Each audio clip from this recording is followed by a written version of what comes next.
Welcome to Avoiding the Mistakes People Make When We're Prospecting. Hey, I'm Mark Hunter, the Sales Hunter. I'm excited to bring this program to you. It is part of the masterclass we have on prospecting. And as you know, we were recently named one of the top 10 sales development programs in the world for online. That is a very significant accomplishment, and we're especially very proud of it. And hey, if you're interested in really learning more, you can check this out right here. And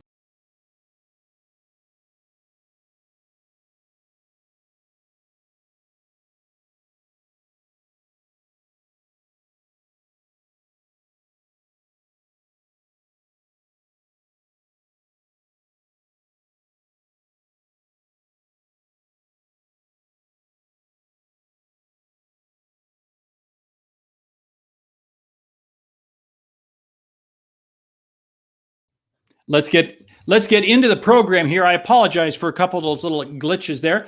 And what I'm going to share with you, I'm going to walk you through 10 things, 10 mistakes that people are making. I'm going to go into a much more in-depth. Some of you may have seen some of my other videos on YouTube on this. I'm going to go into it in much more depth, which is really what the masterclass is all about. We go down deep. Now, avoiding the prospecting mistakes people make.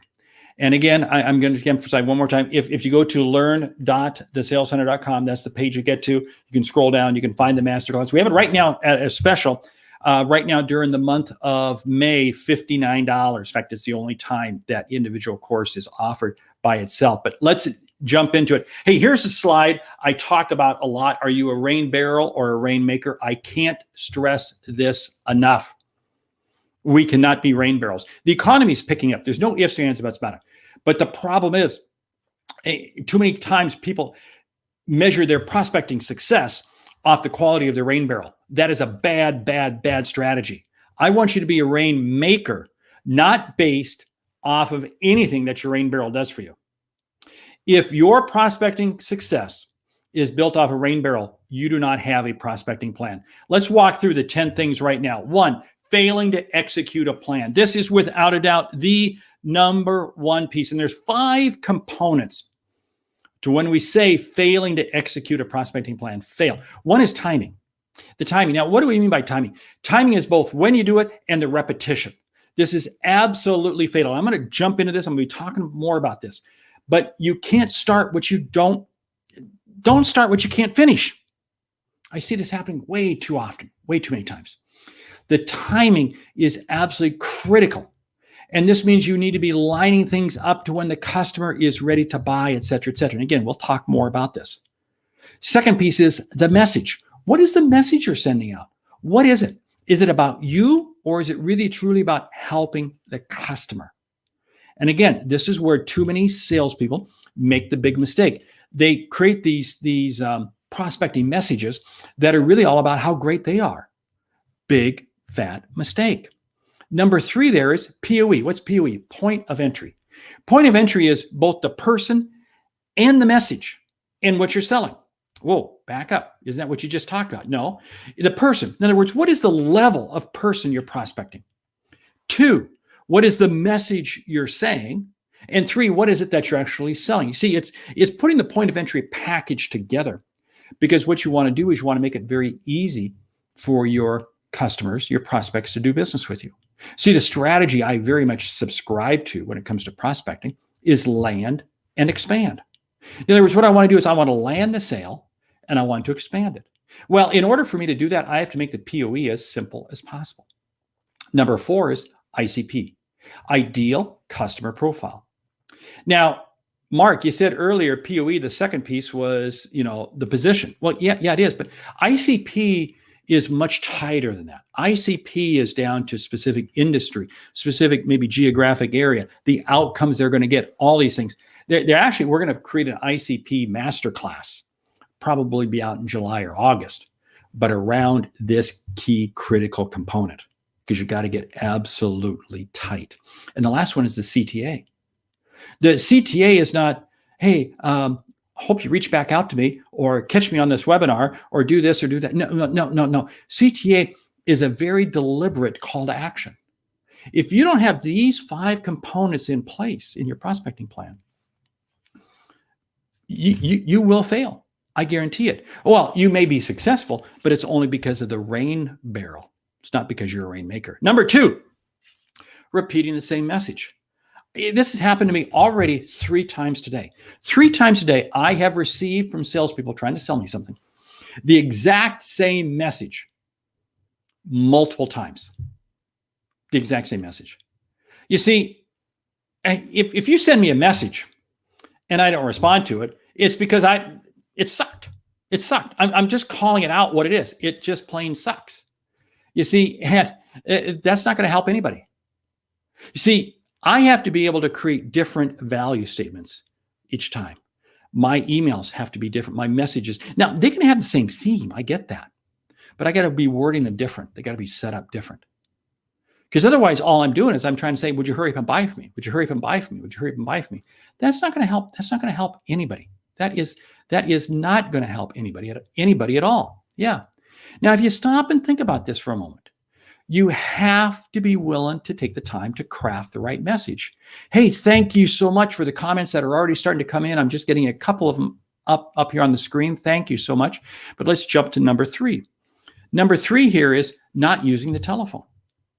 I'm amazed at the number of salespeople who I run into say, well, nobody picks up the phone, so I don't bother calling. You see, the people who say nobody picks up the phone are the ones who are afraid to use the phone themselves. And yeah, I actually do.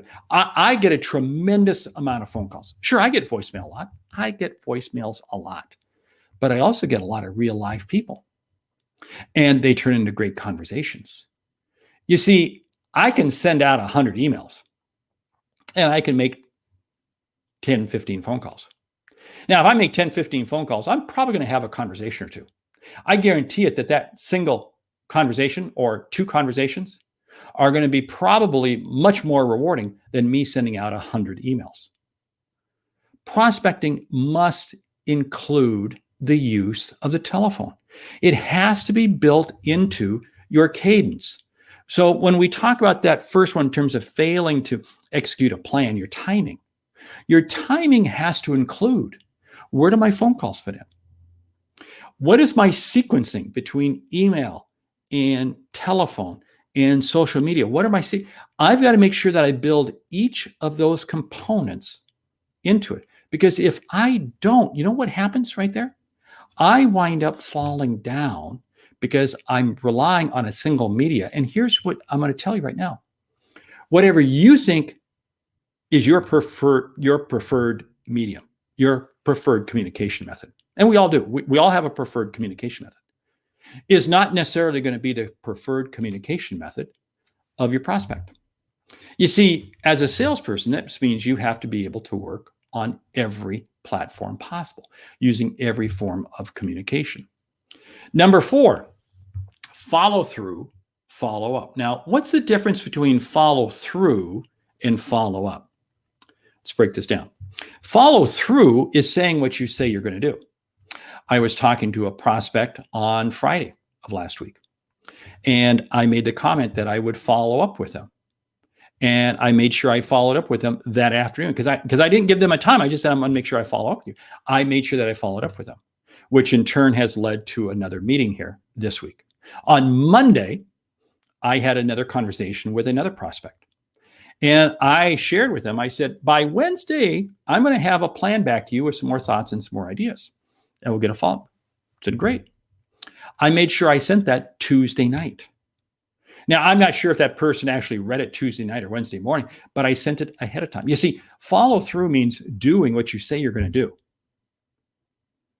and not letting it slip and slide. Now, what is follow up? Follow up means I got to have enough repetition. Now, what is very interesting is I had this prospecting call with this person on Monday. It's Thursday now this week. Let's play this scenario out. I had this prospecting call with this person on Monday. And I said that I'd be following back up with her with some information by Wednesday. I sent it Tuesday. Oh, by the way, Monday afternoon, I mailed her a copy of my book. Now, I did tell her that I was going to send her the book. And I put that in the note that I sent back to her Tuesday night. I said, oh, by the way, the book did get mailed Monday night. Yesterday, I did leave her a voicemail. very quick voicemail. Hey, Trish got it and really want to come back and talk with you, get your opinion on this stuff. I didn't hear back from her. So today I sent her an email and just elaborated a little bit more.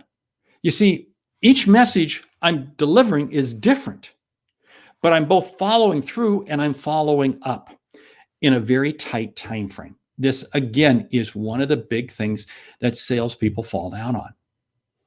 I always say, don't start what you can't finish. I mentioned this earlier, but I see this all the time. People make 1 or 2 phone calls. They may have one conversation, but then they don't follow up. And what happens is the customer goes dark. The prospect goes dark. Yes, because the customer's going to go dark for one very simple reason. Because what you were talking about was not their number 1 or number 2 priority. Now, that does not mean what you have is not important. Oh, I know. You say it's important. I get it. It's important to you. But here's where I break this down. It's important to you, but it's not important to them right now. You see, I have this happen all the time. In fact, I've got a company that is trying to sell me right now. And it's just not a high priority. They call and I just blow off the messages. I just simply blow off the messages. I'll be ready somewhere down the road. And you know what? If they choose to stop calling me, they choose to stop reaching out to me, chances are they'll never, ever get the sale. Following up is one of the easiest ways to create more business for you. And yet the vast majority of salespeople fail to do it. Oh, because I don't want to bug them. Hey, if you have the ability to help someone, then it is your obligation to reach out to them. Get that? Yeah, it's your obligation to reach out to them. Number 5, not listening and playing their music. Now, what does this mean? What does playing their music? Playing their music is playing what they're telling you. What are they saying to you? Listening is where you shut up. And again, this is why so many prospecting programs fail, because we're just pitch. We're throwing stuff out to them, but we're not allowing stuff to come back to us. What I want to do is I want to stop. I want to stop and I want to allow them to be able to share with me. So I've got to take the time to have you be, I got to take the time to be listening. And I'm going to play their music. Play their music is taking the comments that they share with you and playing them back. Hey, you shared with me this. Would love to find out more. Love to get your opinion on this. Excellent piece of information you shared. Could you explain that more? You see, one of the ways that you create connection is by ensuring them that you're listening to them. Because otherwise, up to that point in time, you're just a vendor. Up to that point in time, you really know better than a web page. But if I can interact with you, take what you share with me and build on it, then now I'm no longer just a web page, but I'm a value-added person who's trying to help you. Ask yourself this question. What music are my prospects playing? Am I hearing it? Am I playing it back to them? Number 6, over-reliance on email. Wow.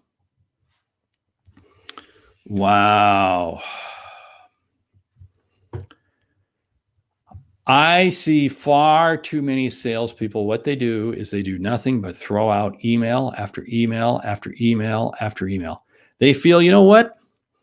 If email is good to 10 people, I'll send it to 100 people. Now, here's what I talk when I talk about this over-reliance. Email's good. It's a great prospecting tool. Now, not perfect for every industry. Again, it's going to depend on the industry. Okay. But it's good for most B2B. Most B2B, it works very well. And even for B2C, many B2C. But you can't allow yourself to only use that because they may choose not to look at their email. They may choose to, it just gets buried. It may go into spam. It may go into there. I've got to make sure that I am using email in conjunction with every other platform out there. Otherwise, what happens is I become over-reliant on email, and then I'm going to wonder why I'm not hitting my numbers. Oh, I'm hitting my numbers in terms of email sent, And don't sit there and say, oh, well, Mark, we track it and I can tell that they're opening it. I can track that they're looking at it. Fine. But if they're not engaging with you, what's that tell you? They're reading your email, but they're not engaging. You see, the measurement of email is engagement, not open rate, not open rate. This is a big fallacy. I see far too many salespeople. What they do is they measure open rate on email. I want to measure engagement rate.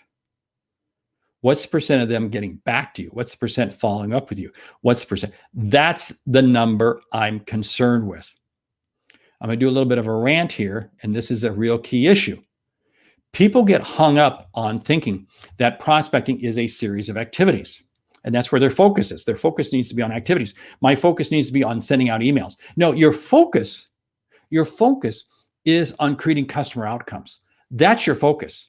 Your focus is on customer outcomes. Email is just one of the activities. It's not the activity. Keep that in mind. Number 7, over-reliance on social media. I see too many people, what they do is they throw everything they have against social media. And you've gotten this. I'm going to use LinkedIn, for instance. I talked about this a week ago. These cheesy messages where people are sending you in-mail and all this stuff, and they are pitching you so hard. I'm getting emails. I must be getting 3-4 in-mail messages a week saying, hey, I heard you're looking for opportunities. Have you ever thought about a future in the franchise world? Well, excuse me, if you'd look at my profile, you would say that I'm not looking for opportunities, and franchise opportunities are not anywhere near what I want to be thinking about. No. So don't even think about that. But see, what they're doing is they're just, well, nobody's reading email, nobody's picking up the phone, so I might as well just throw a bunch of stuff out on social media. Now, social media is a great tool. Your reputation arrives before you do, and you build that through social media. But I can't sit there and over-rely on social media. Because what happens is I'm going to become drunk on clicks and likes. And again, you've heard me talk about this. You can't take clicks and likes to the bank. You can't. Wow. Number 8, thinking you need more apps, hacks, and tools. Big fatal mistake. See, this is what's funny. And this happened again the other day.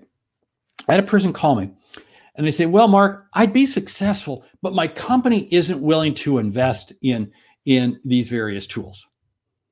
And I go, why do you need them? Well, I need them so I can be able to automate and do it. And I said, no, you know what you're doing? You're creating an excuse for yourself as to why you don't want to prospect. You're creating an excuse.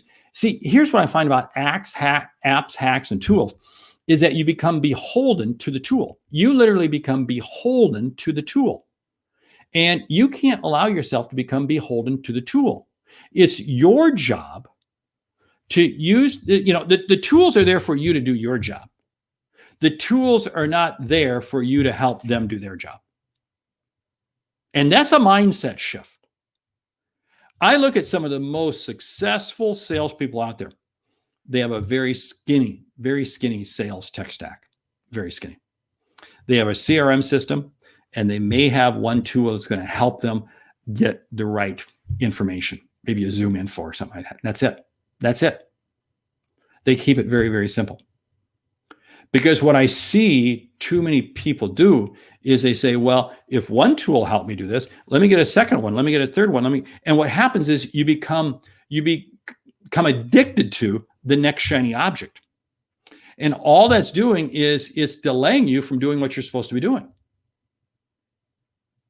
If you were to see my sales tech stack, it's very, very simple. Now, I've got access to almost every tool out there because, again, nature of my business, I work with a lot of companies. But what we use in our company, we use a CRM system, and that's pretty much it.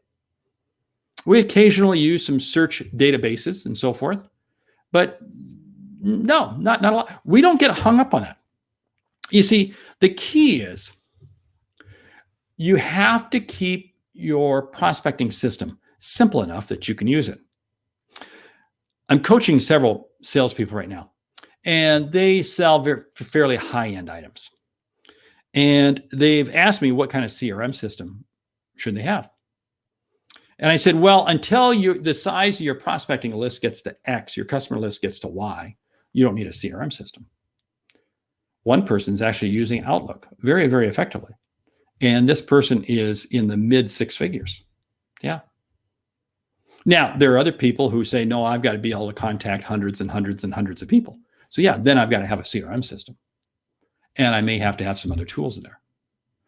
But don't confuse, because here's the thing that happens with apps, hacks, and tools. You begin to over automate, and you begin to create too much complexity. I see this happen in many, many organizations. Marketing says, we're going to get this tool, this tool, this tool. So then sales says, okay, go for it. But marketing is now playing with the tool, not dealing with your prospect. Okay, I'm going to get off that rant here. Number 9, not blocking time and doing it. This is probably, well, I said number 1 was the most important one in terms of failing to execute a plan. Well, you can't execute a plan unless you block the time and actually do it. Here's what I mean by this, and here's where this problem comes into play. People will sit there and say, I will prospect when I get done taking care of all my current customers. I will prospect when I take care of this, this, and this, and this. And big fatal mistake. You literally have to block time on your calendar to prospect. If you fail to block time on your calendar to prospect, guess what? You won't do it. When I have people come to me and say, Mark, I missed my quarterly number. I missed my annual number. I'm missing this. I always come back to them and I guess, how much time have you spent prospecting? There's a direct correlation between the amount of time people spend prospecting and their ability to hit their number. You show me a salesperson who consistently misses their number, and I'm going to show you a salesperson who consistently under prospects. There is a direct one-to-one correlation in probably 85% of all salespeople's jobs. Yeah, there's some outliers in there. I get that, but not nearly what you think. See, the problem is we've become accustomed to thinking customer service is sales. Customer service is customer service. That's not sales. Your job in sales is to create incremental opportunities. So this is where I sit here and I say, you have to block the time. You have to block it. I've got a number of videos out on my YouTube channel. I've done another masterclass on goals and goal setting, goal managing. And one of the pieces in there really talks about time management and time blocking. I encourage you, if you're a member of the Sales Hunter University with the All Access Pass, you get access to all those masterclasses. And you can really dive in and really learn how to block time. The simplest way to block time is you put it on your calendar. If you look at my Outlook calendar, you're going to see that my Outlook calendar is wired all day. It's full, and it's of different colors. It's of different colors for a very, very intentional purposes. One color is meetings with myself. One color is meetings with prospects. In other words, I'm going to be just spending my time prospecting. Another color is where I'm planning. I'm doing planning to prospect. You see, this is, again, one of the big differences between blocking time and doing it. Let me break this down. People will sit there and say, I'm going to set aside 2 hours a day. I'm going to set aside 2 hours a day to prospect. But what they do is they spend an hour and a half preparing to prospect. They spend an hour and a half gathering information. They spend all their time doing that, and they ultimately never make a phone call. They never do anything.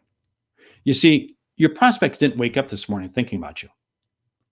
So what I say, if this is your problem, you have to set 2 prospecting windows. You have to set the prospecting research window of time, and you set the prospecting communication time. Individual I'm coaching right now, that's exactly what we're doing. That is exactly what we're doing. And it has broken the habit. And this person who I'm coaching, their percentage of calls and customers they're in contract negotiation with, it has exponentially increased because of that single, simple activity and being disciplined to stay with it. Let's go to number 10. Number 10, lack of a positive attitude. I put this here at number 10 for this very simple reason. It is amazing. And again, this comes back to the focus of the focus. The focus of prospecting is not the activity. The focus of prospecting is to create customer outcomes. You've got to keep that in mind. And what happens is people go in with a negative attitude. I got to make these calls. I got to make these calls. I've got to send these emails out. I got to do this. I'm going to get rejected. Yeah. And all they do is they keep going through this whole pattern of not thinking they're going to be successful. Well, guess what? Making a lot of phone calls, sending out a lot of emails in prospecting mode is a pretty disappointing fact. It is a pretty disappointing activity. Let's not kid ourselves, okay? Let's not kid ourselves. It happens to me. But if I go into it with the attitude that my focus is on creating customer outcomes, I look at things totally different. You see, when I call somebody, now I don't know if they're going to pick up, but I'm going into it with the anticipation that they're going to pick up. And I'm going into it with the anticipation that I'm going to have a great conversation. When we get done here, I've got 3 prospecting calls I'm going to be making. And I'm going into each one of those with an absolute positive attitude that, you know what, I'm looking forward to having a great conversation. This is going to be a good conversation. Yeah. And it's something amazing, but when you go in expecting to accomplish results, it is amazing how you hear differently. It is amazing how you ask different questions. You are much more in a listening mode than a reactionary mode. You see, the person who's going through the action, just going through the steps, they're in a reaction mode. When I mean reaction, they're just, well, this is what I'm supposed to do. This is what I'm supposed to do. They're just reacting to the next step, to the next step, to the next step. When you go in with a positive attitude, you go in with an action mode. And what this means is that you're going in expecting positive outcomes, positive things. This is why people say I'm crazy. People say, Mark, you're weird because you like prospecting. Yeah, I like prospecting because to me, it's a positive game. I get to help people see and achieve what they did not think was possible. You see, if we stop and think about that, sales is not a job. It's not a profession. It's a lifestyle built on helping others achieve what they didn't think was possible. That's what we do. And it starts with having the right prospecting process. You see, if you don't have the right prospecting process in place, it is amazing how you're not going to be successful. I guarantee it. I guarantee it, you will not be successful. And this is why I'm sitting here offering right now. I've got it. I want you to go out to learn.thesaleshunter.com and get the prospecting class. It's $59. That's it. $59. That's it. That's a bargain. Yeah. And you're going to get 9 videos. You get a 20+ page workbook. I walk you through all the steps. I walk you through. It's all there. But if you go to learn.thesaleshunter.com, go grab it right now. And if you really want to get serious, I'm going to tell you to get the All Access Pass. Now, the All Access Pass, let me get out of the way here. The All Access Pass, again, you go to learn.thesaleshunter.com. And we have an All Access Pass. And for the same price of one masterclass, when you pay annually, you get access to all of them, literally all of them. And you get access to open office hours with me, email. There's a tremendous list of things you get. You get the video vault and all the files. You get 24/7 community group with me. You get open office hours. You get monthly coaching sessions, and you get the weekly sales kickoff, and you get all of the master classes. And each month I'm putting out a new master class. I can't stress this enough. Hey, what I've shared with you over the last 30 minutes, 10 things as to why really how to avoid the prospecting mistakes people make. Hey, I'm Mark Hunter, and I do hope to see you as a member of, without a doubt, the prospecting, the Sales Hunter University. Hey, thanks so much. And let me try to pull this up here. There it is. Well, you'll get it. Hey, learn.thesaleshunter.com. Thanks so much. Great selling.